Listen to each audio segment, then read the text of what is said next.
اشتكى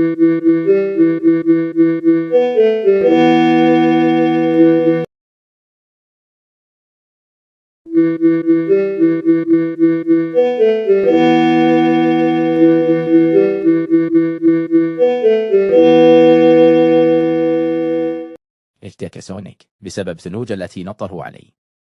تحمل يا سونيك، لقد وصلنا. ما الذي حصل؟ أنا بخير، أنت بخير، أنا سبب أنا سبب أنا سبب.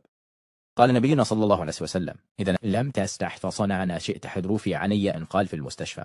ومع ذلك شم رائحتها. أوف، ما هذا معجون الطماطم؟ ألم أقل لك لم تلجج؟ كيف سأفعل بك يا سونيك؟ أرجوكم ساعدوني يا هو.